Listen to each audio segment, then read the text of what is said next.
October 29th, Saturday. October 29th already.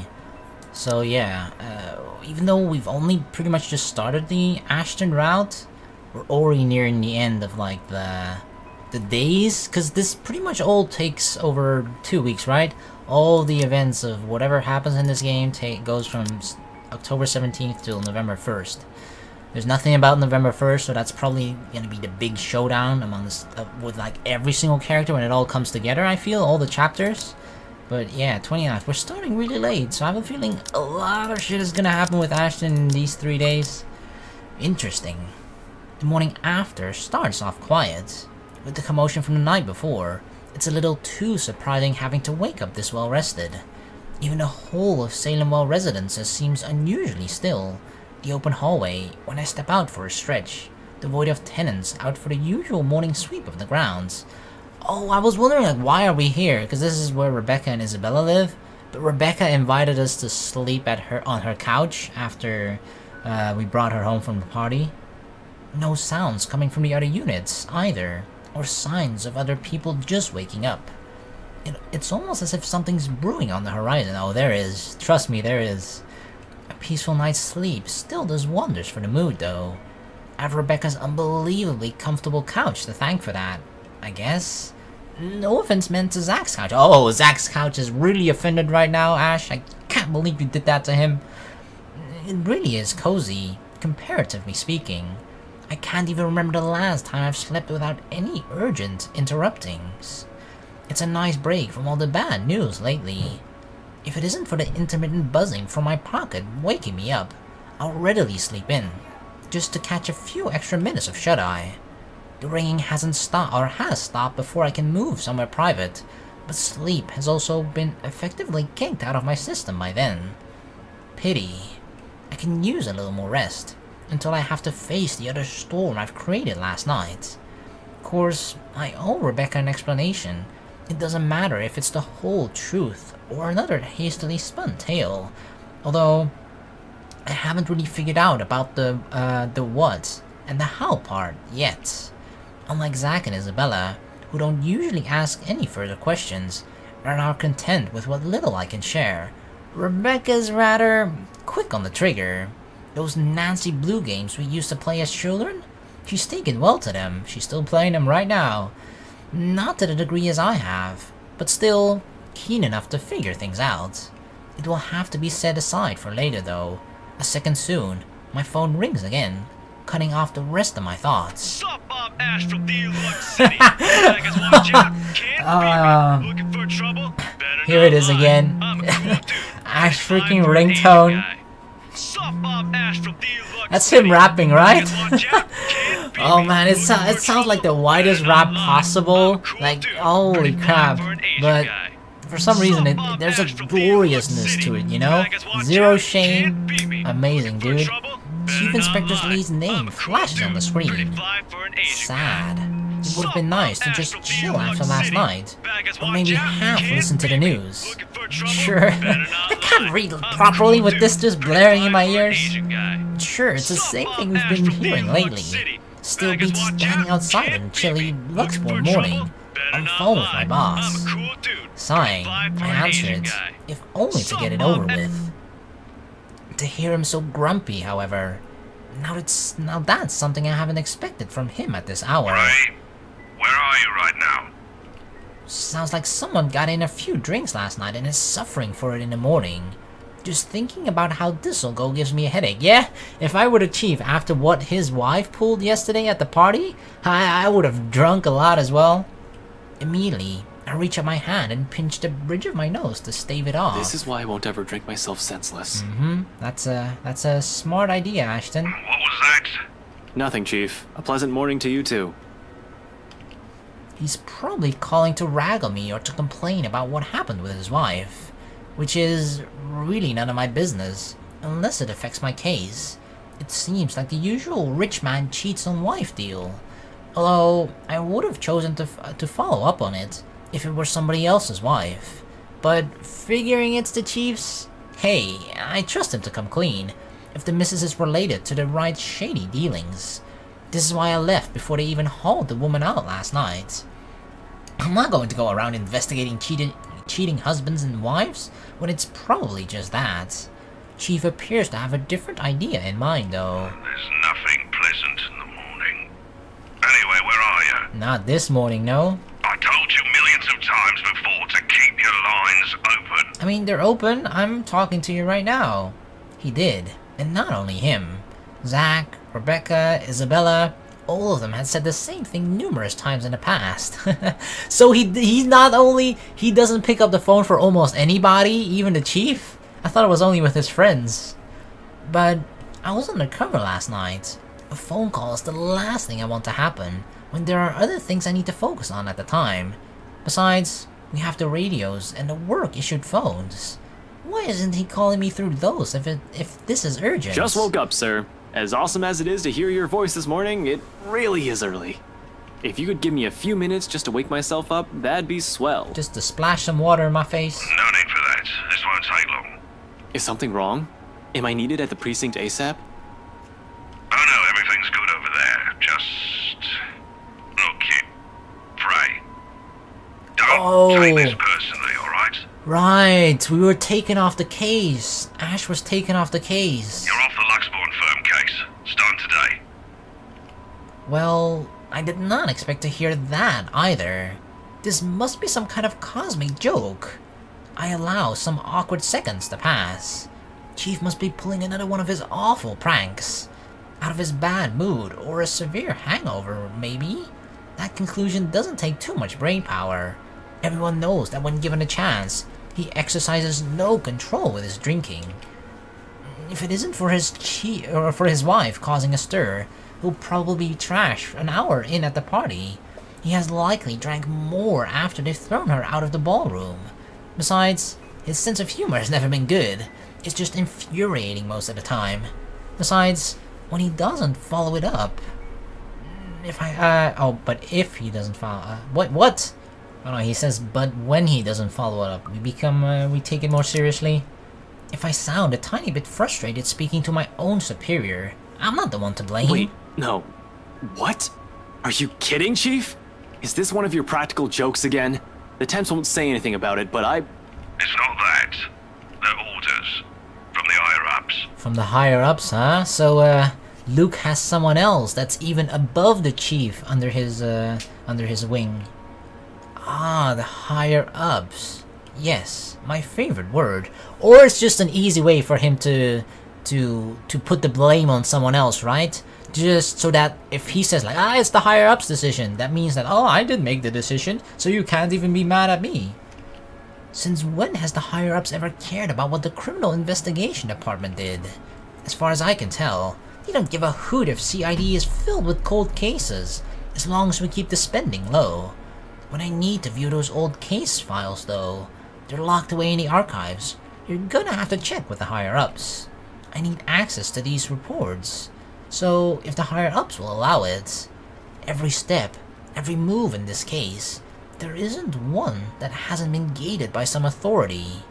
If it's not the chief, it's the commissioner, or so they always tell me. It makes one wonder why they bother assigning it to anyone. Not a single one of them has done anything to help move the case, because they probably want to make it appear like they're investigating it, but they don't want to make any progress on it, right? Because somehow they're probably wrapped up in this as well. They're covering something for Luke or whatever. They've been paid off. And they wonder why it has taken this long for even a hint of progress to show? You can't just drop this on me. You can't just take me off like that. Yes, I can. And I'm sorry, Ashton. Ah, this sucks. You're a good detective. One of the best I've seen in years, But you've gone after the wrong person, basically. 3 years, Chief. 3 years! 3 years since that anonymous tech leak blew up. Since Luke Wright's name has been openly linked to several nasty dealings within Luxbourne's corporate world. Some of them involving deaths, even deaths. People dying. 3 years, and I'm the only one who has made it this far. Made much progress with officers more experienced that haven't been able to do it when they handled this case. Just within a year, and with barely any help from the damn brass at that. Of course I'll be pissed. Do you know what would have happened if I didn't work my ass off on this thing? If I didn't dedicate a whole year of my time on it, it would have gone cold, like every fucking case Luke Wright has been linked to. I saved this from getting thrown into the archives, sir. Yeah, but they want this to go cold. I'm getting close. If you could just... Nope. I'm fully aware of what you've done, Frey, but the Commissioner hasn't been happy with your progress. See? The Commissioner like, oh, this Ashton Frey fella, he's getting kind of close. He's getting too close. Still too slow by their standards. Yeah, right. Yeah, right. It doesn't matter the speed. The speed doesn't matter. The fact that we're actually making progress. That's the thing that's bothering the Commissioner. Too slow? Well, what about those reports I filed? I've documented every freaking thing for them. I've given you every important lead I can gather. Isn't that enough? They need results, not a bunch of research papers. Not one baseless assumption after another. Concrete proof, Frey. I'm really sorry. They've already made a decision. They're going to pass this on to someone who's been in the force longer. Someone who has more experience. Yeah, someone who is actually going to listen to the Commissioner, right, and not do shit. Someone who has more experience? They meant nothing by it, but you're still too young to work on a case this big. Why do they say this after a whole year? Chief, I've already done more than what those old farts ever did behind their desks. All of it, within just a year of being assigned to this. Watch your language, Frey. Those are your superiors, They still suck, okay? I'm not some damn rookie fresh out of training. I'm as qualified as they are. Futile. I know it is. They'll never say it within earshot, but from the very minute I stepped into the precinct, the lot of them has underestimated me, from their stares alone, to the assignments I get. To them, I'm still just a kid. Too young, too green, too inexperienced. Once they pull that card on me, every argument I have gets thrown out the window, no matter how logical it is. Yeah, that's so annoying. When they just throw that one thing that it's not even kind of true, you know? But they keep throwing that argument at you and like, hi, I know, you're just too experienced, man. Or, well, inexperienced, rather. No matter how much I've accomplished, what the record says, or the amount of work I've put on every investigation they've thrown my way. We're all aware of your skills, kid. You wouldn't have that badge and rank if you weren't good enough. However, this case is just not for you. Too high profile, too risky to put a good officer like you in harm's way. Can he even hear himself? That reasoning is odd in itself. No one joins this line of work without knowing the dangers of it. Yeah, that's a really strange thing to say. Too risky to put a good officer. So they're saying that I'm actually kind of too good to possibly being risked to die? Is that it? So what, you're putting some shitty old officer you don't give a shit about if he does die or whatever? Is that what you're saying? Don't I get a second chance? You said it yourself. I'm a good detective. It'll just be a matter of time before we can close this. It doesn't matter what I think, Frey. You're off the case, and that's final. Fucking higher-ups. I expect all related files and documents on my desk by Monday morning. And don't even try to go touch anything. I know how hard-headed and determined you are. Oh, I'm gonna touch everything. You watch, Chief. Chief, please. A few more weeks. That's all I need, just a few more weeks. I'll have the proper evidence left on your desk by then. I swear it won't take longer than that. Fred, it's too late, boy. I've already informed the other officers. Fuck. You aren't to be allowed access until you've been given a new assignment. Hell, just keep out of the precinct, Frey. Take the weekend off. Seriously, Chief, is this about last night? If this is about me being at that party, I have a good reason for... You were at the party. You didn't even notice me? It makes me pause. His wary tone, his sudden careful note in his voice. Slowly, a frown forms in my face, my brows knitting together in confusion. Much as I hate to say this about my own boss, there's also suspicion in it. Hard not to think of it that way, seeing how he acted around Hannah Wright last night. Is he worried? But why would he, or should he? Everyone who's anyone was invited. Granted, his presence sprouts plenty of questions, but I didn't doubt for 1 second why he received one. There's something wrong, and I've unintentionally walked into it, in the process of saving all the work I've been doing. Who knows, though? All I have is this sneaking suspicion, but when one looks at it from a different angle, put everything together, why the hell I've been taken off the case might be for the same reason. He's there in the first place. Fuck. Yes, Chief, I was. For a good reason. what were you doing there? I know we don't have a strict rule against attending functions, but that was... Strange. He coughs, and it almost sounds like he's choking on his own excuses? Lies? Deception? I don't want to accuse him of anything, yet he's someone I've respected since I joined LPD, even with his bizarre sense of humor and tendency to procrastinate. He's obviously competent enough to get the job done. He won't be the chief inspector of Luxborn Police if he isn't. He won't?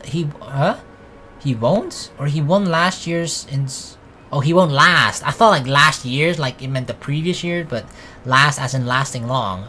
He won't last years in service without some track record backing him. Unless that, too, is a fluke? And what's backing him is not something, but someone. Luke motherfucking right. Oh, shit. Fucking hell. Fucking Chief Harvey, shit. about last night with the... Why does it matter, Frey? This isn't about that. What does it matter? What does it matter? I'll recite the whole oath we've taken upon being sworn into service if I can. But at this point, it seems too late to remind him of that. He's probably already moved from serving and protecting people to serving and protecting his own interests. Damn it. I've suspected the upper brass of this, even the lower ranked subordinates in the force. But from my own boss? Shit. No wonder that leak didn't lead anywhere. Someone closer might have been pulling the strings. I might have been set up to fail long before the fucking case has even been assigned to me. But I don't want to just give this up. I don't want to believe I've wasted an entire year for this. I don't want this to be the kind of news to tell Professor Clark after all those promises I've given the I just man. want to know, sir, at the party, with Luke and Hannah Wright, you were... Monday, Detective Inspector. First thing in the Yep. morning. 100% he's involved. Every copy of the files you have, I want to see it all on my table. Understood? This isn't... Frey, am I understood? Go fuck yourself. What else can I do other than smile and nod, with my own superior expecting an answer, using that tone, brushing my questions off as easy as discarding a dead body? Yes. Yes, sir. Yes, sir. He cuts the line as soon as the words are out. You're off the case, Frey. Just like that.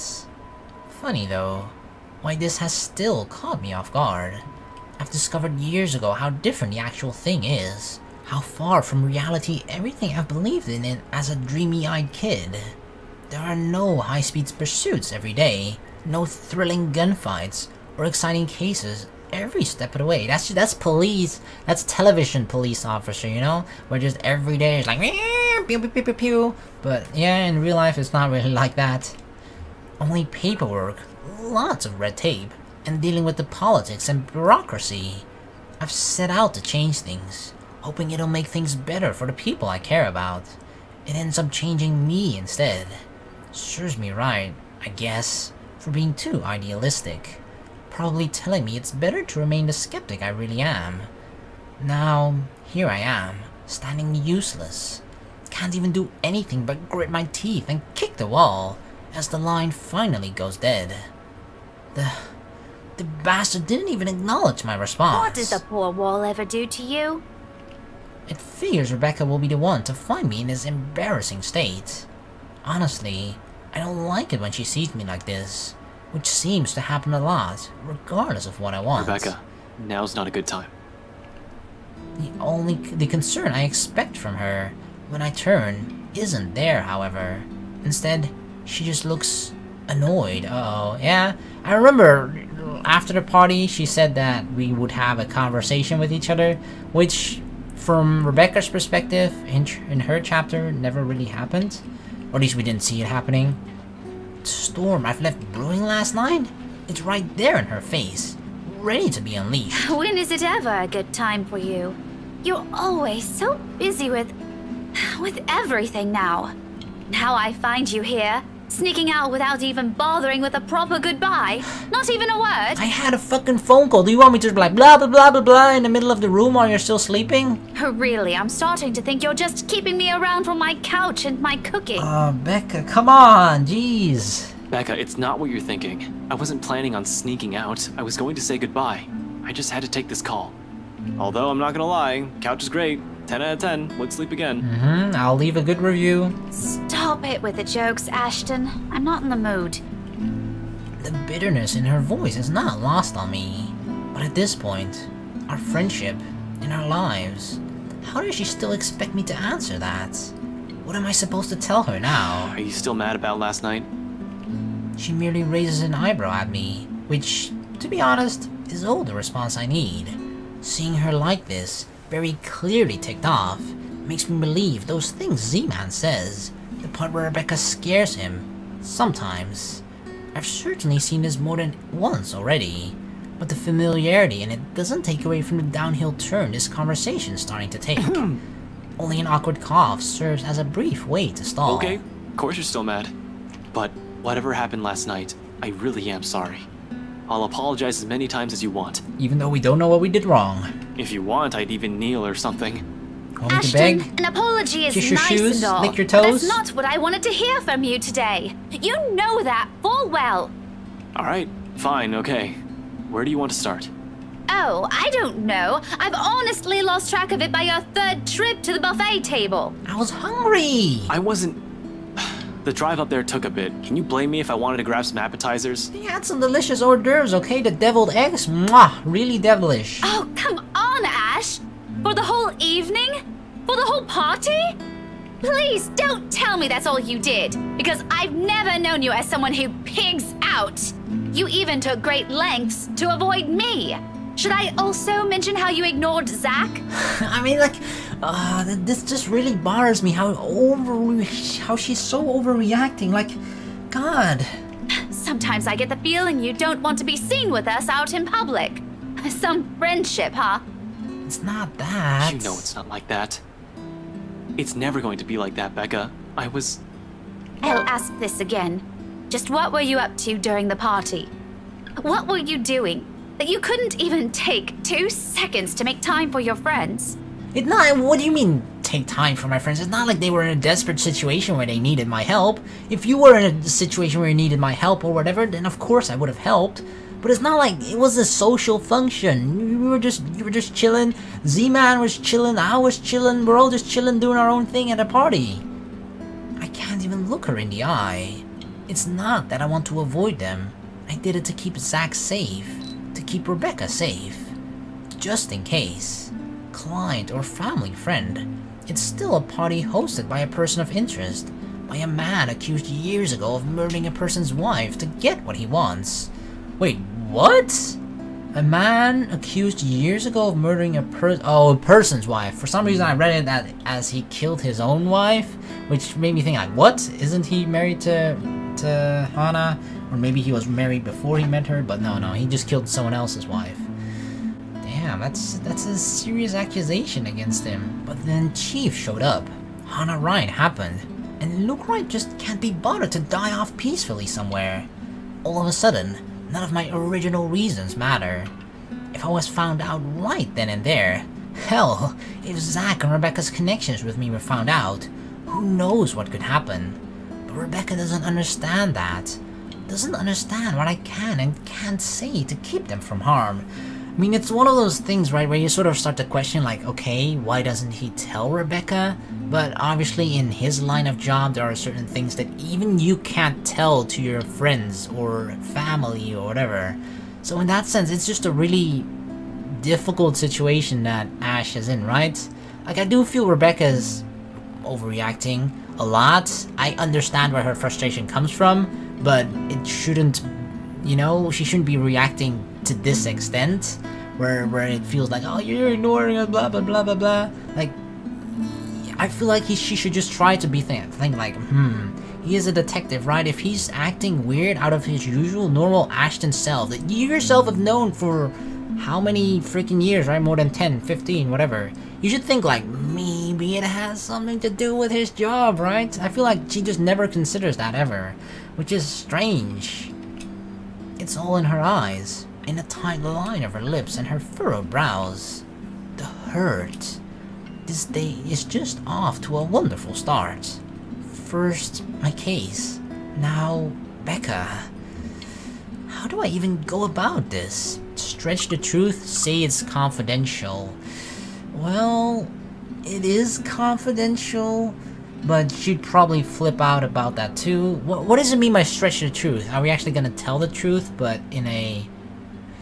not everything about the truth? We're gonna tell as little as possible while still sort of saying the truth? Like, obviously confidential, right? That's information we don't want to give her. Which means that we'll try and tell the truth without giving away the details we're not supposed to tell? Is that what stretch the truth is? I don't know. I don't know, like, I feel like we have to tell her something, I feel. Even if we insist it's confidential, Rebecca is not...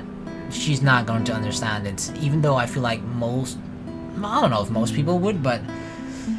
I feel like some people definitely would. If it's confidential. Oh, okay, shit, that means it's with a big case or whatever, right? She won't be like that.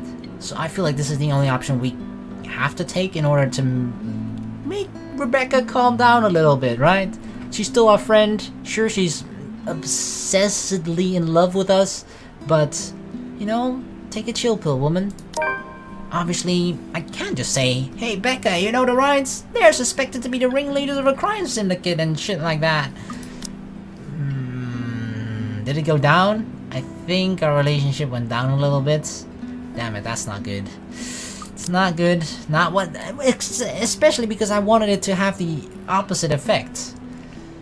Protocol or otherwise, there are some things I'm not allowed to tell others. Even if I am able to share information with civilians, knowing what I know could very well put them in danger. It's why I keep it vague, obscure the facts, and when push comes to shove, stretch the truth and lie through my teeth. It's a necessity I've grown to deal with. It has already become a part of me, no matter how much I loathe doing it. I mentioned it, didn't I? I was there on behalf of someone else. I was on business, Becca. I wasn't there to have a good time. She doesn't look convinced at all, though she's the very picture of someone who's, at least, willing to listen. Her glare effectively takes a good 20 off my current years. I feel like a kid again, being reprimanded by my junior high teacher for sleeping in class. But getting away with that is easier than with this one. It's the thing when someone you've been friends with for so long. They're the ones who know you inside out. If she knew us inside out, why can't she figure this part out then, right? Good grades won't be enough for Rebecca to easily let this whole thing slide. You can't even spare a single second to mingle? What was I supposed to say? Hi, fancy meeting you here. Would you like to dance? By the way, those appetizers were really good. You should try some. That's what she wanted. If you offered her to dance, which is clearly something you shouldn't have done considering the circumstances, but yes, that's something Rebecca would have loved. I've got a boss guy breathing down my neck. I don't exactly have the luxury of doing as I please. This much is true. My reasons for being at the party, too. However, Chief's presence in there has made a lot of things difficult. Approaching them was out of the question when it wasn't I watching, a person who knew exactly the reason why I was there. It turned out to be a good call on my part. For someone who's already angry beyond reason, everything will sound like an excuse. Yeah, that's the thing as well. No matter what we say, she's gonna think it's an excuse. Cut the shite. I saw you stuffing your face with the deviled eggs, while your own boss is off on the other side of the room. It's called undercover shit, okay, Becca? You didn't even exchange a word or a glance with him either. In fact, I think you're also avoiding the man. Just say you don't want to talk about it instead of lying to my face. Did we lie? I don't think we technically lied. I do feel guilty. Still, we've already been down this road. This is something I've done so repeatedly in the past. Something she's heard from me more times than all of my fingers and toes could count. Something I'll have to get over with at this moment. I'm sorry, you know that, Becca. I really am. I wouldn't do this shit if I didn't have a good reason to. And you know that I don't like you lying to me! I didn't really lie! If you can't tell the truth, just don't say anything and shut your gob! I swear, Ashton Frey, you are just so dense! I'm so angry, I can't even bear to look at you right now because I swear I'll knock you right off your block! Damn, she is angry. I mean, What good reason could you have to act like an antisocial asshole? By being an antisocial person? The only time you did talk to me was to spout some vague nonsense about Luke. What was that all about? Were you somehow expecting me to just accept everything as it is? Yes. You really shouldn't go near that man, Becca. Why? Because you don't trust him? I wonder if you actually trust anyone. I trust Isabella. Oh, you didn't, Ash! No, you didn't! Aside from the three of us, Zach, Isabella, and myself, do you even have any other friends? Are you going down that route? Are you seriously trying to insult me now by not saying that I don't have any other friends, which is true? If you're perfectly fine with that, then go ahead. No one is stopping you. But don't expect me to share the same views. As if you have that many friends. Oh, she actually made one friend already in this story. She became friends with Marianne. Oh fuck. Okay, you are better than me in social things, okay? But you can't expect me to be as social as you are. I'm not a social butterfly, okay? I can have a life of my own. Friends that I don't necessarily share with you. I'm an adult, Ashton, and I can make my own bloody decisions. I sure as hell can choose the people I want to let into my life. Of course, she's allowed to do as she pleases. I've never mentioned she can't. Us growing up together doesn't mean it always has to be just the two of us. It's a dumb notion to believe, when nothing ever remains constant. Things will inevitably change throughout the years. She'll make friends with people outside of our little circle, and I'm just as free to form relationships with other people. Are you? Are you really just as free? Are you really, Ash? But why, of all people, did it have to be him? Come on, Luxembourg is full of thousands of other people. Why Luke? Why does it have to be Luke? Luke, right? That guy is nothing but trouble. How can she defend a guy like that? She's already calling him Luke, for Pete's sake. I trust Zach, I trust Isabella, and I trust you, Rebecca. So why can't you trust me on this? You need to stay away from that man. Because he's... I really wish I could tell you. What was that saying Isabella mentioned before? A liar is a brother of a thief? People who look at me now will probably say I'm a hair's breadth away from being a criminal. Z-Man has mentioned that once, a few years in our friendship. I laughed it off back then. But now, they're probably right. Little by little, I'm becoming the very kind of person I hate. How ironic. The silence afterwards brings an even heavier air between us. Something Rebecca, thankfully, doesn't allow to linger more than necessary. I suppose you have to go now, huh? Yep. Sorry, Rebecca. This situation is already as awkward as it is. Prolonging will only make it more... what? Difficult? Messed up? Fucked up? As if it isn't already. In some way, the lack of word is already an understanding in itself. That it's better to leave things for now, and talk about it when the wounds are no longer fresh in our minds. At least, it's something we both outwardly agree on at the moment. Back to your case again? The case is the whole reason why I can't tell you shit. I don't really have to, not anymore, no. I have no case. As far as the job is concerned, I have the weekend off until I have to report to Chief on Monday. Although, I don't want to just throw in the towel on this. Orders are orders. I'm pretty sure Ash is just going to keep continuing his investigation on his own accord. This isn't like the movies. I don't get to say, fuck off, throw my gun and badge at him, become some vigilante, save the day and get my job back. I'll sooner get my ass thrown in jail than do any of that. But it's also not in my nature to sit still and do nothing. It'll drive me crazy if I just idle about. Besides, Professor Clark has to know about this whole Luke Wright thing. Yeah, I need to go talk to Professor Clark. And there's something else I need to look into. That other matter she mentioned last night specifically. The same stuff Zachary has also been trying to tell me. Things even news have been blasting out to the general populace lately. Evening, morning, afternoon. All deaths with the same modus, blamed on a single serial killer.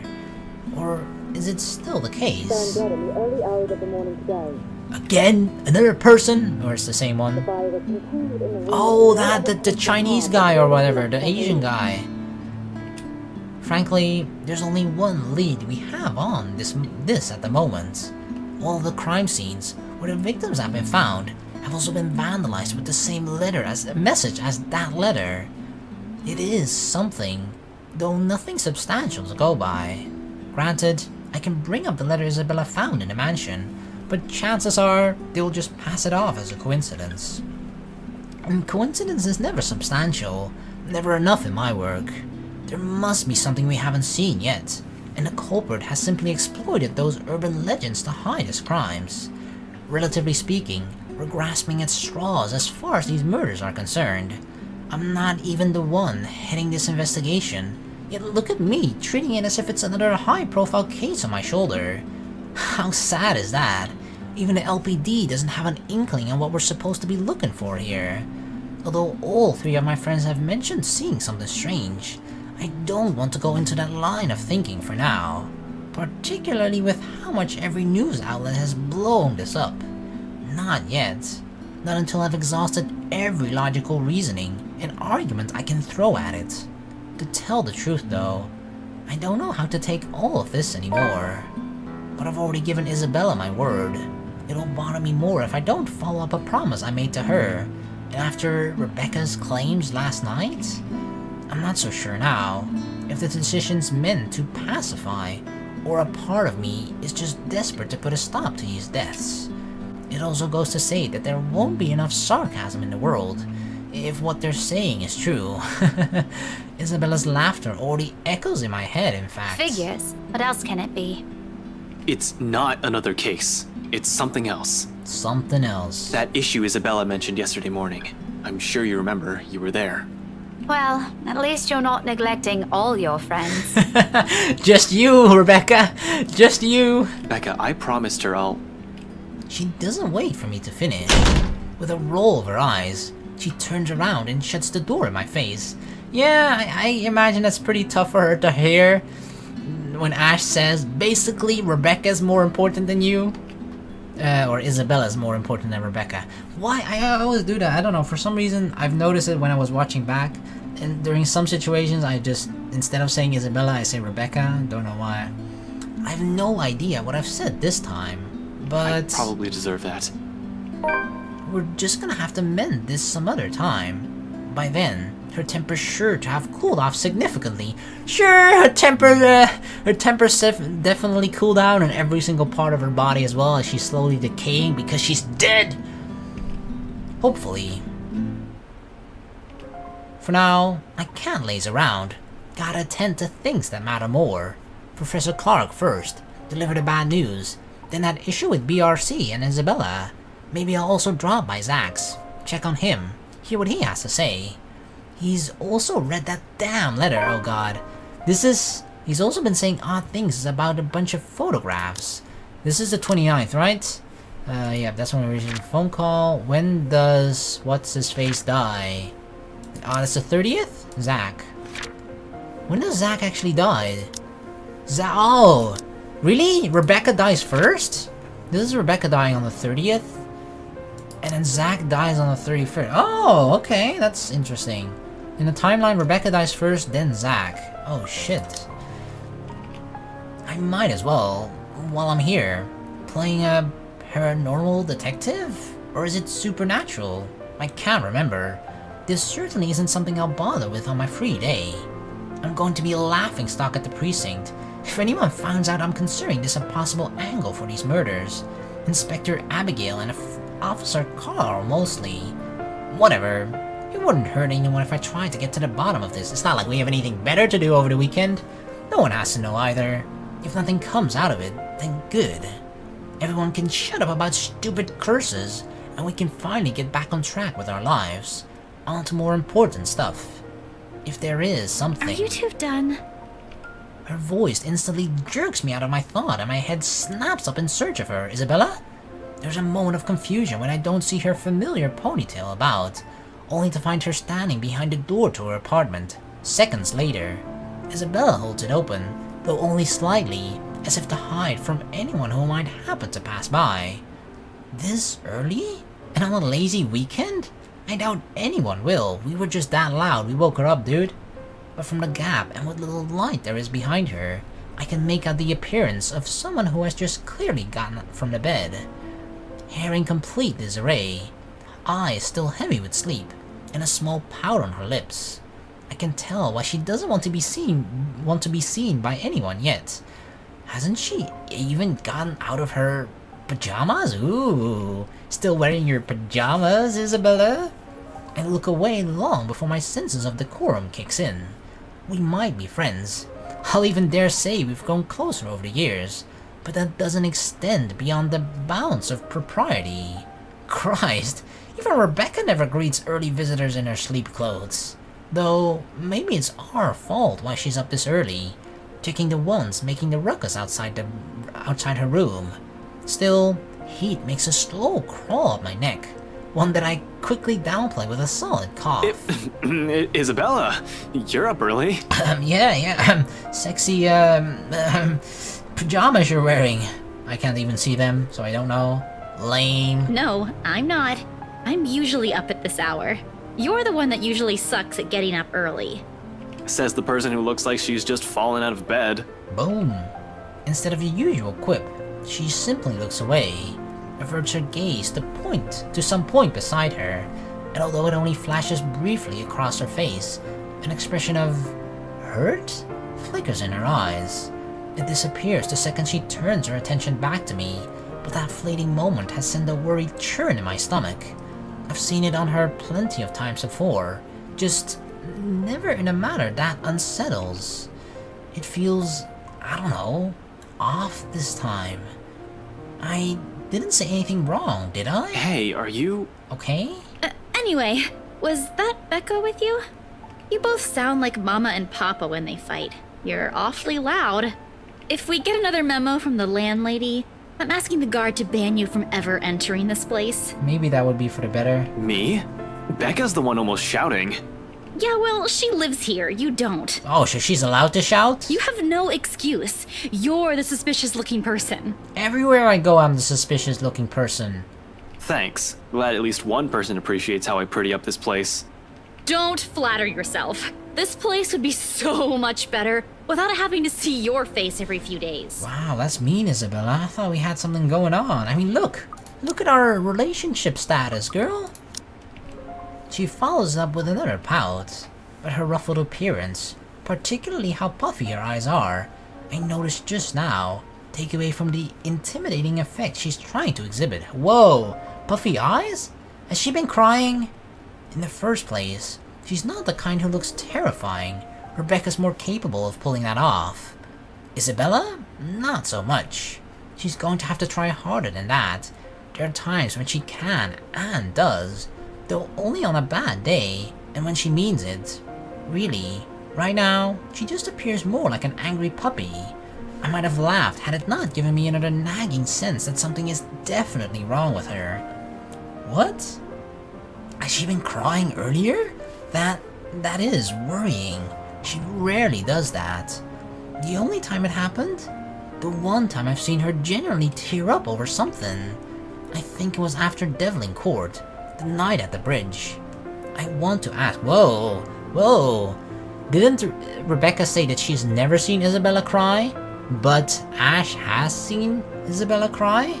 I do feel like Isabella and Isabella and Ash are closer together in like an intimate manner than Rebecca and Ash are, right? Rebecca and Ash are just long, good time friends. That's how Ash sees Rebecca. But I feel like Ash probably kind of likes Isabella in the romantic sense.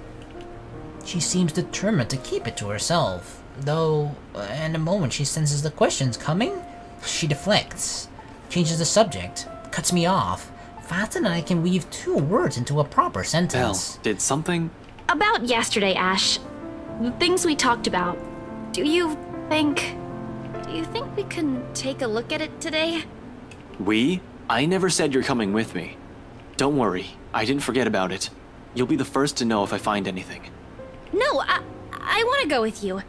I'll be ready in a few. This won't take long. You gonna come with me? Isabella, you really don't have to. I can handle it on my own. you'll just... Be a nuisance? I won't get in the way, I promise. Besides, maybe I can help. Maybe you can be helpful. You know, if there are files you want to check. I don't like what she's implying. It's true that LPD is having a hard time with this, but taking Isabella with me? It's out of the question. Well, we would potentially put a citizen in danger under normal circumstances, but I'm no longer on the case, so you know what? I'm doing this on my own accord. You're the one who's going to get in trouble if you do that. You said it yourself. You need information, and I can help you get that. And it's not like it matters anymore. I just don't want to stand around doing nothing today. There it is again. The slight shift in her eyes, the mild crease forming between her eyebrows, and a mild slump in her shoulders, while she crosses her arms tightly around herself, like she's shielding herself from whatever painful thing there is out here. I have plenty of reasons why I shouldn't let her tag along. First and foremost, she's a civilian. Second, I have no concrete plan of action, yet. I'm going into this blind. No matter how I look at it, it's simply better for her to just wait, without being dragged into what might be another one of my failures. Her assumptions might be a dead end for all we know, but seeing that expression on her, hearing her speak those words out loud, in a desperate, almost pleading tone, I can't bring myself to say no. So I allow it. I give in, because right there, I see myself in her. A person who doesn't want to stay idle, who doesn't want to think of the problems haunting him. Alright, 5 minutes. What? You're timing me? You're on the clock, girl. Well, I can't wait forever. I'm a very busy guy. 4 minutes and 45 seconds, Isabella. Chop chop, go I go. hate you so much. Love you too, Isabella. I'm taking back what I said last week. You haven't changed at all. 4 minutes and 30 seconds, 29, 28. Tick tock, girl, tick tock. I'd hurry if I were you. Ugh, you're awful! I hope you never get a girlfriend. I'm gonna make you mine, girl. She slams the door right after. Although, my chuckles, the laughter and the lightness of it linger. With her, those have always come easy somehow. Even as the echo of it dies down, and only the ghost of a smile remains. As I stare at the closed door of her apartment, Rebecca's gotta be feeling extra salty right now, right? Like, we just had this, like, really screaming match almost. She was really angry at me, and then I just go next door and have a pleasant conversation with her neighbor / also both of our friends. It's not like I'm looking for anyone else. Nope, I'm only looking at you, Isabella. I want to tell her. See, he freaking likes her, I knew it. It's not because I can't. I won't. I'm the one who has chosen not to, until I fix myself. Until I found myself underneath all that guilt and those lies I've been telling all these years. Because no matter how heavy the weight of these feelings are, I am not yet worthy of them. Of her. Until then, little words and gestures are the only things I can offer. Minor stuff such as digging deeper into this thing with BRC, in order to ease her worries. I'm not even sure if this will bear any fruit, unlike with the firm case, which I already have proper leads on. I'm just going by her word on this. Speaking of the Luxborn firm case, I still have to inform the professor. The apprehension's there for sure. I've made a lot of promises to the man, and I would have preferred to tell him in person, not over the phone. But it's better for him to hear it from me ASAP, rather than from an outside source. The ratings offer a steady brace while I wait for him to answer. I'd like to think that I can do this without losing my nerve. My grip on the bar is surely tightened. Though, once the call connects and his voice rings from the other end. Oh, no, not today. Wait, what? What do you mean, ho ho? He said... What? The text said Ashton, but then you're like, ho ho, no, not today. I mean, he kind of looks like Santa, indeed. It's not Christmas yet today. Not running today, Professor? He's usually at the park on late Sunday mornings, as long as it isn't raining, cats and dogs. Keeping him young and healthy, he says. And he's certainly fit for a man of his age with a sedentary job. Now it's a good time as any to get a few miles in. We've been having rather odd, pleasantly sunny days, as opposed to the usual gloomy, rainy Luxborn ones, after all. If you want to run on the pavement rather than on the treadmill, or without going home sopping wet, might as well take advantage of the strange weather. It's kind of funny that sunny weather is strange weather here. Ashton, Wait, now it's like the other way around. What the fuck? He's definitely at the usual place though. Cheers and I guess the voice and the text were supposed to be the other way around. Cheers and laughter, likely from children and families, filtered through the receiver. During days like this, I can easily picture the sound of it lending the park with a kind and warm atmosphere. I tend to avoid it precisely because of that. No use dwelling on what on the could-haves when it's already been done. Mom's doing well with her career. Dad's also fine the last time I visited, although neither remarried. They're both content with their lives as it is. Oh no! He's a child of divorce. I'm probably the only one still caught up in it. Hence, my aversion. Wait! No, okay. I'm pretty sure that's not the case. I just, for some reason, for like half a second it popped in my mind. Wait, father? Could Professor Clark be it? But no, I doubt he's our dad. There's no way he's our dad. Of course not. We're Ashton Frey, Professor Clark. You usually always have the same last name as your dad, right? Because that usually becomes the family last name. I don't know. It's definitely not the case. I don't even know why it popped into my mind. I don't even know why I'm mentioning it now. Let's just all forget it, okay? Forget it. But all in all, it's still a pleasant sight to see, if you're the kind who takes joy in such sights, just like Professor Clark just is. thought I'd enjoy the nice weather before it takes a turn for the norm again. And to what do I owe the pleasure? The guy certainly seems happy right now, in any case. I almost don't want to break the news to him. His cheerful tone? I don't want to ruin that. But it's better to get this off quick, as long as he doesn't shoot the messenger. He's not the type. However, long-held resentment can change a person, even someone as mild-mannered as the professor. I was hoping to talk to you about the case. This case has something to do with the professor, right? Because something that Ashton said is that he was partly doing it for the professor and he didn't want to disappoint him. So, I don't know, maybe it's something that Luke did to the professor or something? I suppose I'm just a downer today. As soon as I say those words, he immediately pauses, the lightness in his voice gone in an instant. Does he know? Every time we've talked about this in the past, he does that. He's probably trying to gauge the situation based on the tone of my voice. Perhaps it's a good thing I'm delving this news through the phone. Who knows what he'll see in my face and my mannerisms? The art of keen observation? I've learned it from the man. It goes to say, and he already has an idea what this might be about, from my manner of speaking alone. You aren't in trouble, are you? For a second, I hesitate, looking at the dirt beneath my shoes, but I manage, eventually. After a long, ragged draw of breath, I pick up where I left off, though still fumbling with my phrasing. Well, I'm in a bit of trouble, if you can call it that. A bit, only just a bit. Ashton, He only assumes that tone when there's a reprimand at its heels. But I'm not in danger or anything.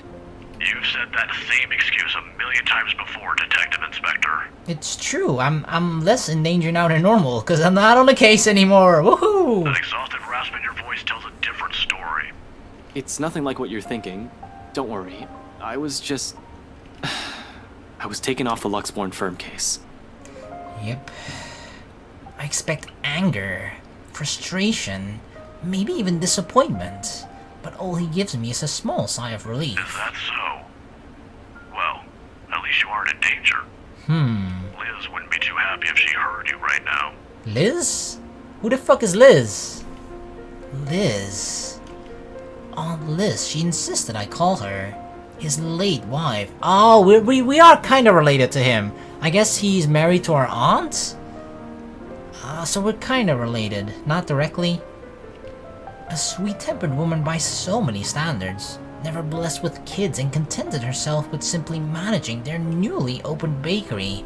Remember what he sort of said? That somebody... I think he accused Luke of killing someone's wife, right? Is that it? Did Luke kill Professor Clark's wife? I feel like that's gotta be it, right? And we're trying to bring him to justice, in, you know, with the actual proper way of doing it, rather than... We're trying to get revenge, but in a proper judicial way, Not by, you know, just killing him back or whatever. I guess, yeah, that's what it feels like. So when we take it off the case, which is supposed to be our way of revenge on Luke, that's gotta really suck. But I don't even know if that's the case, that's just what I assume. But she's the closest I had to a mom for the few years I had known her. The professor, too. Yeah, he was also almost like a mom to me, in the absence of my own parents in my life. The two filled the ache their divorce left in me. Believe me, you'd get an earful. So I actually wasn't that off by saying that he is our dad. He's kind of a father figure to us, at least sort of, right? He kind of raised me because our parents were too busy divorcing each other than spending time with her kid or whatever. You don't want to show up on her doorstep looking like you haven't slept a wink either. How many years has it been since? Wait, who? Oh, Mom, right? I think they're talking about Mom or Liz. No, Liz is his late wife, I think, right? Oh yeah, I don't know. He didn't say anything about Mom in the text. I'm a bit confused now. 9? 10? I can still remember it vividly. Two men, primly dressed, briefcases in hand, and a stern look on each of their faces. They had been a frequent visitor to the bakery in the months prior, something about the lot being a prime property in downtown Luxbourne. I think they were hoping to settle a deal with them, but neither of the couple gave in to their demands. Why should they? That quaint little shop was a dream for them after all. Aunt Liz sent me home early that night, after a fruitless wait for the professor. The next morning, news of a bakery razed to the ground had spread across the whole city. Oh god. Really? They burned down the bakery? Because they probably wanted to buy the property or something, right? And if tiny stores don't want to buy... Like, you hear about this in, like, big movies or whatever too, right? Where the little man gets fucked over because a big corporation wants to take over or something, and they do it in a nice way first by offering you a shit ton of money, but if the people don't care about money and don't want the money and want to keep their place, then the rich people are gonna acquire it any means necessary, which apparently meant burning it to the ground. One casualty. A few weeks later, oh god, that was... A few weeks later, the property was sold to Wright Enterprise. A fucking hotel now stands in its place. Of course, an investigation was launched after the incident. The name Luke Wright was briefly at the center of it, but with the lack of any evidence, the case ultimately went cold. The professor hides it well. However, I can tell he hates that man to this day. It won't be too much of a stretch to think that he blames Luke Wright for every tragedy that happens in the city. He has never blamed me, though, when I'm as equally responsible. I knew something's off the moment those men stepped inside the shop. I could have saved her that night. I could have prevented anything from happening to her, called for help or whatever. I didn't. So it continues to eat at me until today. The guilt. The Luxbourne firm case would have been our chance at reopening that old case if we can prove Luke right of his crimes. Instead, we're back to square one. Yet all he has for me are words of comfort. To think he can still be this concerned about me after my carelessness, after I've broken another promise a second time. People never cease to amaze me. You might think that you have failed as an officer. Or maybe you think that you have failed me. And you know more than anyone. I would love to see that man taken down. If anyone deserves to be tried in high court, it's him. But I'm glad nothing's happened to you while you were working on this. That's what's most important. I need to get news like that again. He stops. I imagine a thoughtful look flashing in his eyes as he thumbs the wedding band on his ring finger before he continues. Another habit. He has never removed it since that day, has never thought once to remarry, even when he managed to continue with his life and to return to some semblance of normalcy. It's his way of honoring her, I suppose, when he can't even bring the man responsible for his loss to justice. Needless to say, some people are just hard to forget. It's not like another death. Yours or even his will bring back my wife. Silence falls between us afterwards. I don't quite know what to say after that, really. Should I apologize? Show some sympathy? Going into this, I should have thought of something other than just breaking the news to him. As it is, it seems the only thing we can do is feel sorry for each other's misfortunes. I apologize too, for putting you up to this. In another occasion, under different circumstances, I might have accepted that, but... You didn't have to, but you've already done more than any officer who has investigated this. So don't worry about this, old man. Yeah, but or at least Ashton also feels that he owes you more than any other officer. I know your department's people all have their hands full recently too. What with the upsetting news we've been getting as of late. Deaths almost every day. Oh, nobody gives a shit about those deaths. I'm not entirely sure if that has anything to do with the other. It seems too big even for someone like him. But if this is that man's doing... Professor, please.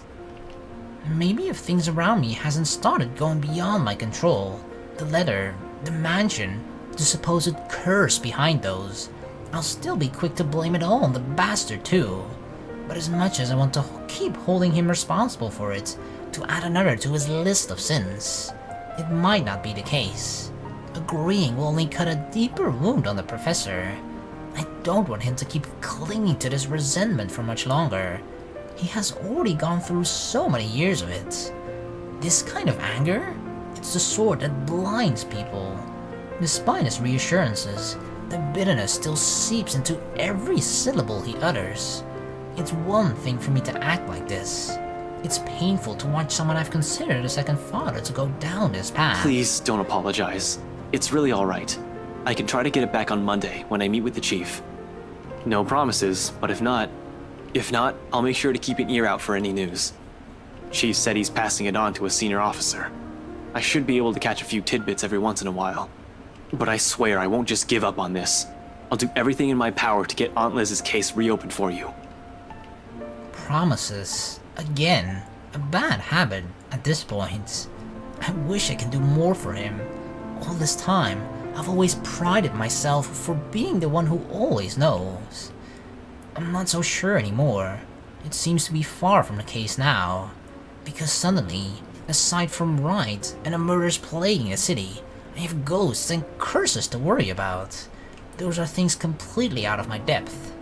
I'll ask the professor, that's his area, albeit from a cultural and psychological standpoint. But how much of an insensitive jerk can I be to ask his assistance while giving him none of my own? I don't even know how much of this I can look into. Before, these are just the legend or the stuff of legends, stories. Professor Clark's right in some way. This will be so much easier if Luke Reinish is blamed for all of this. An easy scapegoat, but as much as with the limited information that we do know about Luke, before sort of the Rebecca chapter, I felt like Luke was fucking awful, right? I disliked him, I hated him.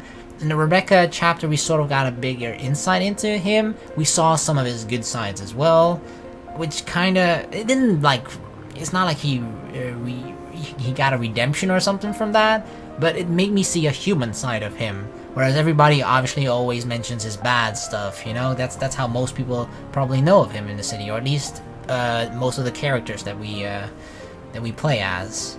But yeah, it would be so much easier to blame him for this, but I don't think it's not the case for certain, right? But that's one thing that I'm actually really looking forward to as well, just playing the Luke route. Just seeing things from his perspective and just knowing, okay, what went through his mind when he did all the shit that he did, you know? Maybe there was a good reason for it, or at least an understandable reason. Doesn't make it okay necessarily, but seeing it from a person's own perspective at least might make it less worse. That's, I guess, what I don't know. I just find it interesting to always see things from different perspectives and stuff. It's cool. At least finding evidence for that will be a breeze for me, and I'll be all too happy to put him in a place he deserves. Although, if he is in anyway, also complicit to what's happening, legalities have my hands tied. But maybe that's my fault. I might have missed a ticket to closing the case once and for all last night. If only I've done a better job during the party. But then, the commotion, There was Hana right, and Rebecca distracting me from my purpose too. I'll include that gate crusher standing behind him as well, even though it's only for a moment.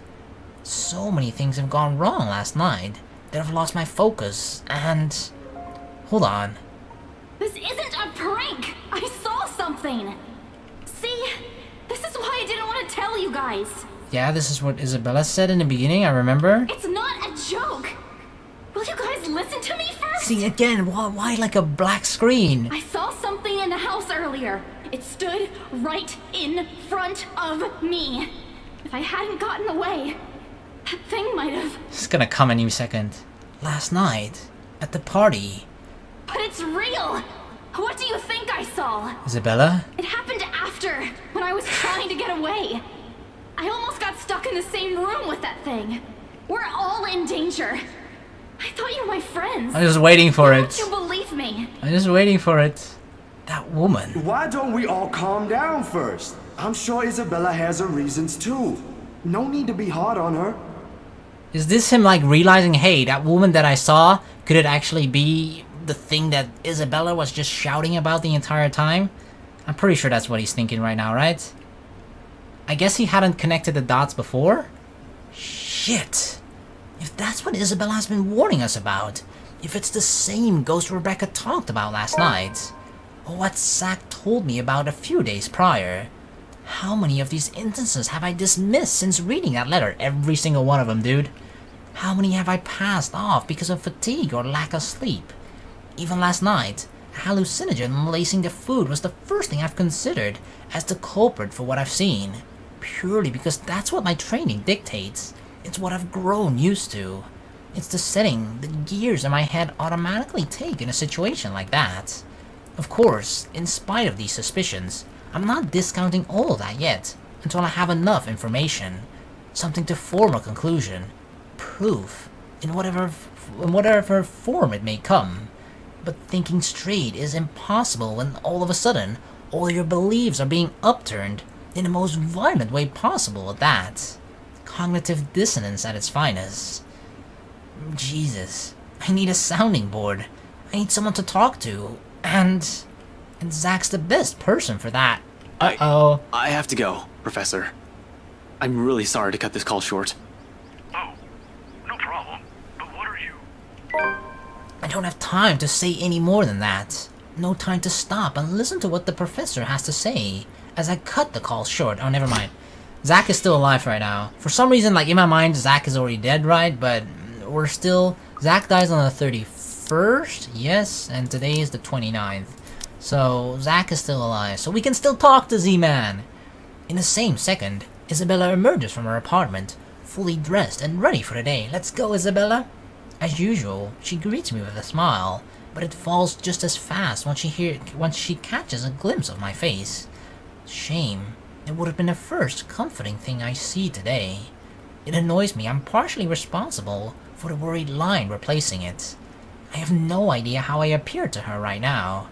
Must be close to a picture of someone choking or dying, because there's nothing but concern in the first word she speaks. Ash, are you... Do you need to go to the bathroom? I'm okay. I'm okay. I don't need to take a dump, okay? Yeah, no, I don't, okay? But we should hurry. Come on, don't forget to lock your door. I know I put on like a difficult face, but that was not the reason why. Seriously, you look like you're about to fall over.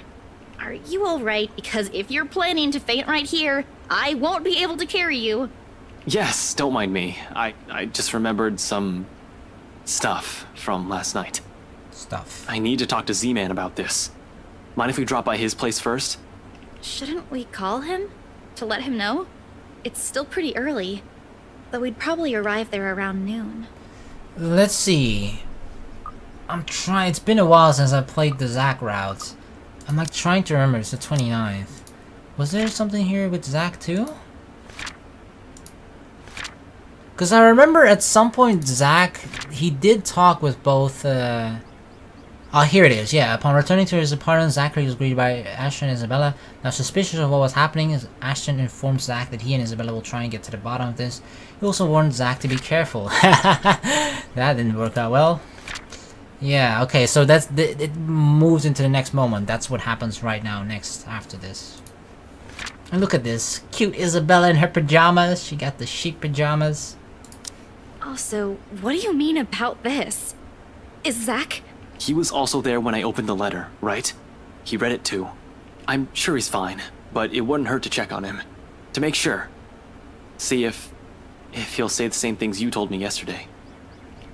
If he's also been seeing things. If it's also the same woman I saw last night. I'm not saying there's really a curse yet, but we have to look at this from every possible angle. And don't worry, he won't mind. He's probably just watching TV right now. Let's go. Okay, but speak up if you're not feeling well. You really look like you're choking on something. You didn't have to do this for me in the first place. It's okay, Isabella. Anything for you. We should say that really loud just so Rebecca hears it as well. No, that'd be really cruel. You know it's not as simple as that. We head down to my car in record time. Not a single second wasted to hit the road and drive to Zach's place. I'm pretty sure Rebecca's just like peeking from like putting the corner of a curtain like a sign and just like peeking with one eye like, Ashton, you fucking bastard, I knew it, I knew it! It's got to be him. He listened to her. Zach's the kind who prefers to laze around his apartment on a weekend, especially after having a busy week like the last one. The big guy is nowhere in sight though, when I arrive in his unit. Figures. People don't seem to be where they should be when I need them. For it to happen now, of all times, it frustrates me. I can see why Inspector Abigail and Rebecca sometimes tell me that I have a temper, though I always tell the latter that it isn't as bad as her fiery streaks. Looking around, I find no sign where he might have gone to. He usually leaves a note in his fridge if he's out for the day, just in case someone drops by. You mean just in case you drop by, because you're the only one that, you know, comes in? I hope. Maybe he ran out of eggs or something and went out to buy some. He is out of eggs after all, of course. We checked! A peek into his fridge confirms this, and it puts my running mind to rest for a while. He always has to have some, be it for an almond or something he's baking. The guy always has a baker's dozen. Ash, should you be rummaging around? It's bad enough we went in here without asking for his permission. I shouldn't be, but you think that's gonna stop me? Chill, I'm just looking. Actually, I can also go for a fucking pie right now, but Zach's fridge is next to empty, save for a few leftovers from last night's dinner. All I can do is sigh as I close it behind me. If you see me take anything, feel free to call the police. Yeah, cause I'm right here. Isabella's quick to shoot me a sharp glare, and another chuckle slips from me, for all this unease in my stomach. Nevertheless, the cheer only lasts no longer than a second, mostly because she hasn't been in the mood for any sort of friendly banter. It's the silence that's telling, and a quiet Isabella? It's usually the first recipe for an incoming shitstorm. Do you always do this whenever you visit another person's house? Because I have a lot of questions about your methods. No, I just do it when I visit Zach's house. Just with Zach. I'm still worried for my friend, of course. And regardless of what's bothering Isabella, she's anxious too. She's been standing by the door for a few good minutes now, since we entered Zach's place. In fact, doesn't seem to know what to do with herself. But as much as I want to ease this disquiet in her, her nervous tics are starting to get to me. The manner in which she makes herself smaller, the way she fidgets with her hands, clasping them one moment and unfurling in the next. It's distracting in a way that I badly want to ask what's wrong. I doubt she'll give me a straight answer though, and the best I can do is suggest ways to help her temper it, albeit discreetly. You don't have to hang around the door. You might be here for a while. You can sit down. She hesitates for a second, but after a brief internal battle with herself, she soon takes the empty seat by Zach's study table. Aren't we going to look for him? He'll come back here. Sure, we can, but where are we going to start? I can think of a few places he might be, but Luxburn's a big city. I don't want to miss the big guy if we leave, and... I trail off, making a vague gesture in the general direction of Zach's bed. The messy bed suggests that he was out in a hurry. He didn't even bother to fold his sheets, and his cell phone's been left behind as well. Another odd thing, when he has made it a habit to never leave it behind in case of a client, or if a At client least the calls. locked door points to the fact that it wasn't a forced exit. We can take comfort in that. It seems to reassure her, but not so much. Understandable. Anything might happen, and completely letting our guard down is out of the question. In hindsight, we shouldn't have left Rebecca alone too. We'll have to check on her later. Well, guess what? Both of those characters die in 2 days. In the meantime, there's Zack to worry about, but with no other clue where he is. Without his phone with him, we have no choice but to wait. Sure, I can give the room another thorough run-through, but I don't think Zack will appreciate me upending his place. Isabella won't let me do that either. Besides, before I can think of snooping about even more, my stomach growls, reminding me I haven't eaten anything yet today. Isabella probably hasn't too. We were in a hurry. Might as well take this chance to cool down a bit, right? Anything to distract us, myself especially, so that I don't just charge head first because of whatever paranoid scheme comes to mind. I have another person with me right now. I can't be reckless. Oh, potato chips. Oh yeah, we ate his entire bag of favorite chips that he was saving. Returning to the kitchen, the first thing I see is a bag of chips when I rifle through the cupboards. After muttering a permission and an apology to its owner that he won't hear, I grab it. Isabella doesn't miss shooting me another glower, though she doesn't really make an effort to stop me this time. My offer of food has been completely ignored in the meanwhile. So, instead, I set myself on Zack's old couch and turn on the television.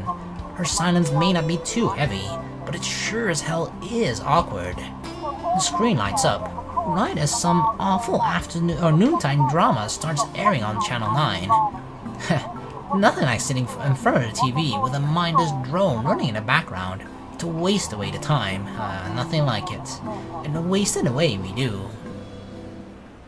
The afternoon has hit its last few hours when movement comes from the other side of the door. Really? It took a couple hours? Holy shit. And Zack's heavy treads break the monotonous drivel from the TV. The lock clicks, the knob turns, and slowly it swings open to reveal Z-Man himself. A very exhausted looking Zack. What? Did he run a marathon? Sup, Z-Man? Yo, man. Hey, Zack. Sorry we just barged in here. Ash was... Relax. Z-Man gave me a copy of the key himself. Light as my tone might be, his arrival eases the restless edge in me. Who knows what I would have done if something bad has happened to one of my friends. Hearing his exasperated response is a relief too. If another minute has gone by without him showing up, I might resort to some unconventional methods. Thankfully, it doesn't have to come to that. Only after you broke the 13th one? I can't keep replacing them every time you think it'd be a good idea to break into my apartment. And stop calling me Z-Man! Z-Man! I didn't break anything this time. Ash, just because I gave you a key doesn't mean you can just stroll in here whenever you want to. And hey, is that my... Yep, that's your potato chips. It's scary how friendly the banter and easy smile come naturally. I do it, even without thinking, and that speaks volume about how comfortable I am around him. That's nice, isn't it? What makes me afraid of it, however, is the idea that a time might come where I might just do these on autopilot around him, without even meaning to, offend him in some way. The friendship we have might be closer than most I've shared with others. But there are boundaries you can't cross without the other's permission. Zack has been respectful of that so far, neither asking about my parents or what happened to them. Me? I'll bet he'll say, not so much. It's also this easy banter that makes me wish we can just stay like this. No worries, no problems, just potato chips and a debate on whether or not I deserve them. But as usual, something always cuts moments like this short, be it another, more important business, or a sudden, unintentional shift in the mood. Of course he eats all of it. You know, I was saving that for the weekend. Did you at least share some with Bella? She didn't want any, I offered. Don't worry about it. I'm good, Zack. Really? It's free food, you know? What was that you usually say? You don't say no to free food? What happened? I mean, technically she didn't say no. She didn't answer anything, so she did not say the word no. No, I'm just not hungry. I remember now. This was from Zach. When in the Zach route I found Isabella, her response was just very strange. Like there's a lack of energy behind it. It's not like Isabella, right? And I still don't. I mean, it's obviously it's just been a rough couple of days, right? I guess that's just the reason behind it. Her tone forces him to do a double take. Needless to say, despite noticing how strange Isabella is acting, Zach doesn't push it. The question's all too clear in his eyes when he glances my way, though, and I wish I can answer him. A shrug is really the only thing I'm able to give him. During the entire ride here, Isabella's been unforthcoming as well. What am I supposed to do? I can't just force her to speak, can I? She's not a criminal to be interrogated. She's a friend, for Pete's sake. I'm 101% sure she'll snap at me if I pressure her. It's a good thing Zach has a better handle on the situation than I, and soon enough, he changes the subject. Where it leads to isn't necessarily the better topic, however. Aye. But if you want something, just say so. I've got a fully restocked pantry right here at your disposal. Still not a 5-star level thing, but for an empty stomach, it'd do. Just say the word. Thanks, Zach. Maybe next time. Food is not really what we came here for. Ash, he's the one who... She trails off, stumbling into one of her uncertain silences again before glancing my way. There's a plea in there for me to take the front in this, because despite wanting to hear Zach's answers herself, Isabella's uneasy vibe still reverberates throughout the room, palpable however wordless she stays. Where do we start? The mansion? The strange things we've been seeing? The letter? If anything, this simply feels like waiting for the inevitable to fall. Even I am afraid of what he might say. Her concerns are definitely not unexpected either. I'm sure she blames herself for this. Even if I'm equally as responsible for not listening to her pleas, for opening that letter. On the off chance there's a truth to the curse, this is my mess as much as it is hers. That much I can state with complete certainty. If it'll be enough to lessen her worries, I'm no longer sure. I can't even believe I'm considering a deeper look into this whole thing in the first place, but here I am. I should have listened. How is everything with you lately, Zach? Hold on, Ash. Both of you. Did I just hear you say that? Is this why Isabella's here? Has something happened? Calm down, we're just here to check on things. Ashton's open to the idea of the ghost, okay? He's open to it. So, did you meet Andrew about the photos? Open to the possibility. What photographs? Like when he brought up the subject of the photos with me, he doesn't hesitate when Isabella asks for it. Zach hastily fishes them out of a nearby drawer and hands it to her without delay. I can almost see it in him. The second hindsight kicks in, and the realization that she would have been a better listener than I. Makes sense when all I've been doing until this morning is called a Halloween prank. She goes through each of the prints in silence, her shoulders growing stiffer by the second until she has gone rigid and pale. But it is the telling glances they exchange afterwards that speaks volumes of the things running inside their minds. What did Andrew say about them? It could be one, but there's no guarantee it's a supernatural thing. It doesn't always happen, so that's a dead end right there.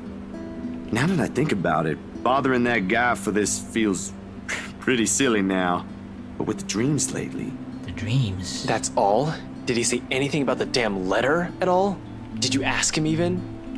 As expected, Zach starts to look at me like I've grown a second head. Yeah, I will too. If there's ever a universe where I'm standing in front of myself, give him a piece of my mind. Insist the rumors surrounding the mansion are nothing but tales, and whatever happened to Isabella, whatever happenings lately, likely has a logical, more grounded explanation. Because, yes, I am a skeptic. Even as a child, I never believed in ghost stories. The lucky charms and mystical objects from my mother have often been stored away, or given as paltry gifts to those who appreciate them more. Yeah, that's really everything. The letter kinda slipped my mind. The photos were more important at that time. There was some stuff about the local horror stories, though. Talked about the curses, And he was really fascinated with the story about a wraith asking for a sacrifice to move on. I do remember that part of sacrifice. Kinda nasty if you ask me. But it does make sense if you simply go along with it. I'm not sure how this will help in the grand scheme of things. Why are you asking about this anyway? Rose's death isn't just a coincidence, Zach. It may have something to do with... I may have... Wait, stop right there for a sec, Bella. I thought you ain't buying this stuff, Ash. Just the other day, you said the exact same thing. Well, things change. The fact that I'm even considering this is crazy. When every time Isabella has talked about her country's silly superstitions, I'll just brush it off. Point out every inaccuracy I can see until it's all but exhausted. Granted, I haven't eliminated every single possibility here yet. But what else is there to go off on from here? I try to stamp down the annoyance from the thought alone. The worried look Zack shoots my way doesn't help one bit in helping me gather my thoughts either. Then, when that's what I came here for. Somehow, everyone's suddenly just so worried about me. Isabella, Rebecca, the professor, and Zack. It's not like I'm pulling this out of my ass. I still don't, but even Rebecca, out of all people, claims there's something. Whatever this is, someone has got to look into it. Everything about this screams shady. Along with Isabella's warnings, what's occurring around Zack? What's happening around Luxborn since Isabella found the letter? Have you two seen the news this morning? Zack's puzzled expression is enough answer. Of course he hasn't. Another night, another nightmare. The guy most likely went out as soon as he got out of bed, to shake the images off. The memories may have never really left him. Isabella, though... I haven't, actually. Mama called, and I was busy. Those words can easily mean anything. From another good news to one not quite pleasant. The latter, most probably, considering the bleak mood she's been carrying since this morning. Ah, okay. I don't remember that. That she got a call from her mom and she missed it? I don't remember that happening, but then again, Isabella chapter was the first one, so it's been quite a while for me already. And we all know my terrible short-term memory, at least. So, yeah, okay. That indeed might be an explanation as why she's acting so kind of slow even. I don't know. Just like I feel like she's on turtle mode or something, you know? The way she speaks, the way she acts, it's just very slow, like she's high. The question is, how bad exactly is it this time? Did her kuya, her older brother, end up in jail again? She's had to bail him out numerous times in the past, though all that did is piss her off every time, not sap every ounce of cheer out of her. Or is that the other brother, the younger one who's insisting he quit school so she could come home? That was 2 years ago. As far as I know, she has already sorted that one out. It couldn't have been her father, right? With the mansion sale, she has earned enough to cover every bill for a while. It should. So, what is it then? But... No problem. It should be in the afternoon news as well. Whatever her troubles right now, I doubt it's something meant for casual discussion, else she would have mentioned it sooner. Tucking my curiosity for later, I take the remote and begin circling through the channels. A distraction. Not a good one, I admit, but better than leaving her to wallow in her dark mood. Eventually, I find one doing a recap of this morning's reports. And there it is. Yep, this Asian guy who got burnt. The poor guy is unidentifiable with how badly his body's been burned. Okay, I'm not saying, I don't know if this has anything to do, but they sort of... One thing that was mentioned in the Rebecca route, right? What we found in the library was that they burned witches. Now, obviously that was way in the past when that was actually still a thing that people normally did. You know, oh, burn the witch, blah blah blah. Obviously it's 2017, we don't do that shit anymore. But somehow, I just want to say that that's something that they have in common, right? He was burned to death in his room. He was the only thing on fire. Nothing else in the room had like any other fire damage, right? So that's a bit strange. I'm not sure if it's related somehow, but like, it's just one thing they have in common, that's for sure. I don't think he's a witch or anything like that, that's for damn sure, but like, it's a bit curious. It's a bit curious to say the least, you know? Murder via arson? That's the logical explanation if I'm the officer looking into it. Except, they can't find the source of the fire. The fire didn't even spread. Found dead in the early hours of the morning today. The fire was contained within the room and no other tenants were harmed, according to Luxbourne police. So it was a controlled fire? They're going to consider spontaneous human combustion soon enough. If they don't find anything else, it just suddenly whoosh in flames. But what's important for everyone to note is the state of the room. Help me, help me, help me. Help me repeatedly scroll around the place. Similar writing was found in another victim's room from last week's incident. Both were employees of Briar Realty Corporation. LBN has reached out to the... So this too? Oh, I didn't actually know. This dude worked for BRC as well. Like what happened to Cooper. Hell, I wonder how many other deaths I've missed. How many crime scenes has ended up in a similar state. Now I've been looking into it, right? The LPD's already thinking it's a serial killer at this point. How long until they consult with the London Metropolitan? I'm not sure. The Anselm Butcher has always been an enigma, even to the people of the city. Gone for a few years, and then in the next, one body after another is found. Merely handling the case as apparently turned Chief Inspector insane years ago. He never did find out who committed those murders. Maybe now, this time... This is because of that thing, isn't it? I did this somehow. It's not your fault as well. Okay, I said that last time too, maybe. They all come out of a whisper. Her voice, her words, but each syllable lingers in the air, heavy with her guilt. All laid bare in this one moment of weakness. In the thick tension of the room, they strike harsher than any of the things we've said. She has to understand. She has to know that she isn't the only one on this. No one has asked her to take this upon herself. Rebecca won't. Zach won't. I sure as hell won't. It ain't too late. We could still fix this. There's 3 of us here. 4 if you count Rebecca. No, she's staying away from this. Yeah, that didn't happen. I don't want to involve her in this any more than I already have. Both of you as well. I already said it. That's completely out of the question. Stop asking. Encouragements aside, this is still a whole fucking mess, and we're in it blind. The only way to make it worse is if we start running around like a bunch of headless chickens. But I have a concrete plan now. Aside from those writings, there's another thing linking most, if not all, of those victims. The latter, I'll still have to look deeper into, of course. However, this little detail has been bothering me since after the second publicized death. Most of the victims are employees of the same company before their untimely deaths. Briar Realty Corporation. Inconsequential when one looks at the grand scheme of things, but maybe, just maybe I'll be able to find something there.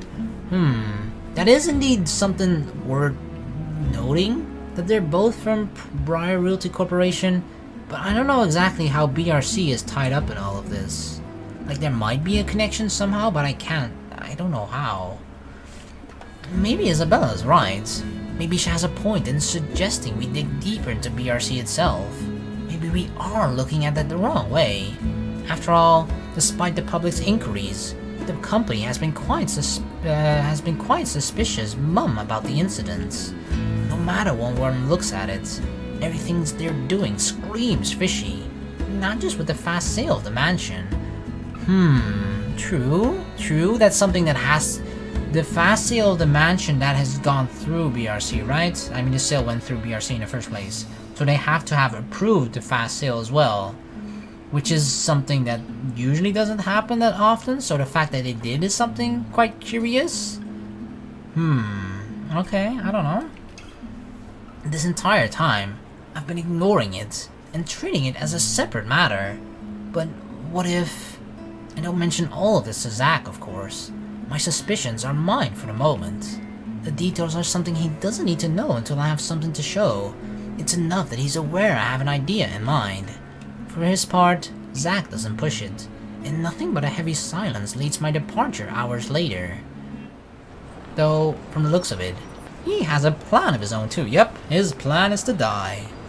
This, despite my insistence for him to stay put. Zach always means well, but I'll worry less if he's not moving about without my knowledge. There are so many unknown variables at play here already. Hell, I'm still apprehensive about letting Isabella tag along, though she insisted, and I know, despite myself, that she could help me get me what I need faster than rashly snooping about alone. It also goes to say she'll be safer when she's with me. This is a really big one, and I'll be damned if I let anything happen to you guys while I sit here. I'm done running when things get tough. Which doesn't particularly excite me, if I'm going to be honest. I trust him to be reasonable. Yeah, if only I was reasonable, right? What I don't trust is the uncertainty that we aren't simply jumping out of a frying pan into a fire. Look, bro, if things ain't good, I'll be the first one out. But allow me this one thing, just this one time. He'll be the first thing out, if he can. If he's not trapped in a jail cell. If it doesn't work out, you'll be the first one to know. You can laugh then, or berate me all you want. But please don't ask me to step aside like I'm incapable of doing anything to help. Anyway, what can I do? Short of cuffing him, which will present problems of its own, and leave him terribly vulnerable. It's not like I can keep him leashed. He's an adult, a man of his own. I just hope this whole thing doesn't get any more foobar than it already is. Alright, stay safe, Zach. I want to say more than that, but I don't want to state the obvious. Zach's not an idiot. He knows I mean more. He knows not to run into things recklessly, a lot more than I do. He knows to keep his lines of communications open, always ready to call for help when he needs it. And he knows not to get in over his head. Yeah, Zach knows all those things. I don't. Seriously, he'll probably make a more responsible police officer than me if he only has the heart to join the force. We certainly can use more kind people like him. Though, as good as that thought is, I push all of it into the back of my mind as I step out onto the pavement and join Isabella in my car. Tonight, I can't stay distracted.